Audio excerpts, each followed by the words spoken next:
ఐదవ ధన్యత గురించి చెప్పుకుంటున్నాం కదండి. కనికరం గలవారు ధన్యులు. అయితే ఈ కనికరము అంటే కరుణ చూపించడం అని మనం తెలుసుకున్నాం.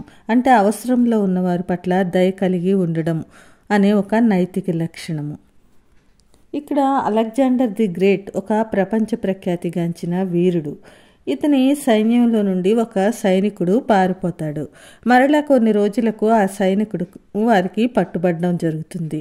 రాజు అతనికి మరణశిక్ష విధిస్తాడు. అది తెలిసిన అతని తల్లి వచ్చి దయచేసి అతని పట్ల కనికరం చూపించమని అతన్ని రాజుని బ్రతిమాలుతుంది. దానికి అలెగ్జాండర్ అనే ఆయన ఇతడు కనికరానికి అర్హుడు కాడు అని అంటాడు.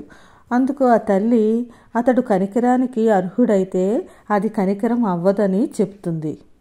అంటే ఏంటి? కనికరం అనేది అతనికి ఉన్న అర్హతను బట్టి ఇచ్చేది కాదు అని ఇక్కడ మనకి అర్థమవుతుంది కదా. నిజంగా కనికరం అంటే ఎవరి కష్టాలనైనా బాధలనైనా అర్థం చేసుకుంటుంది.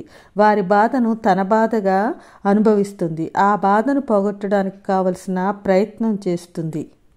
బైబిల్ కోణంలో కరుణ లేదా సానుభూతి, దయ కలిగి ఉండడము క్రైస్తవులకు వాళ్ళ యొక్క జీవిత విధానానికి మూలమైన ఒక ప్రాథమిక లక్షణము ఇది. ఇతరుల భావాలను, దృక్పథాలను మరియు అవసరాలను అర్థం చేసుకునే సామర్థ్యాన్ని కలిగి ఉంటుంది. దీంతోపాటు అవతల వారి పట్ల శ్రద్ధ మరియు సానుభూతిని కూడా కలిగి ఉంటుంది.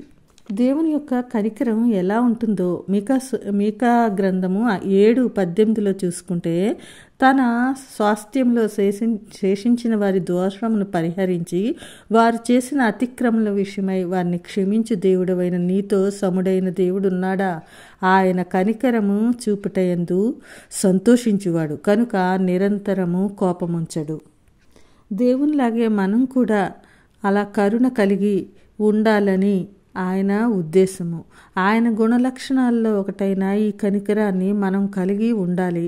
అందుకే మీకా గ్రంథము 6:8 చూసుకుంటే, మనుష్యుడా ఏది ఉత్తమము న్యాయం అని చెప్తూ న్యాయంగా నడుచుకోమంటున్నారు, కనికరమును ప్రేమించమంటున్నారు. మన నుండి ఆయన ఆశించేది అంత కఠినమైనదేమీ కాదు. న్యాయంగా ప్రవర్తించండి, కనికరాన్ని ప్రేమించండి, దీన మనస్సు అంటే లోబడి నడుచుకోండి అంటున్నారు. ఇక్కడ కనికరాన్ని ప్రేమించమని అంటున్నారు. ప్రేమించడము అంటే ఏంటి అంటే, మనం దాన్ని ప్రేమించామనుకోండి, ఏదైనా ఒక దాన్ని మనం ప్రేమించామనుకోండి, మనం ప్రేమించే దానికోసం మనం ఏదైనా చేస్తాం కదా. అందుకే కనికరాన్ని ప్రేమిస్తే ఎప్పుడైనా ఎక్కడైనా ఏ పరిస్థితుల్లోనైనా దాన్ని మనము విడిచిపెట్టము.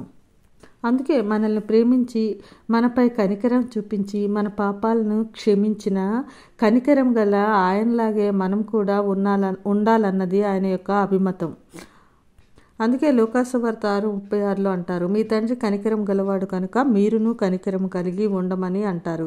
క్రైస్తవులుగా నిరంతరము మనతో ఉండవలసిన లక్షణము ఈ కనికరము.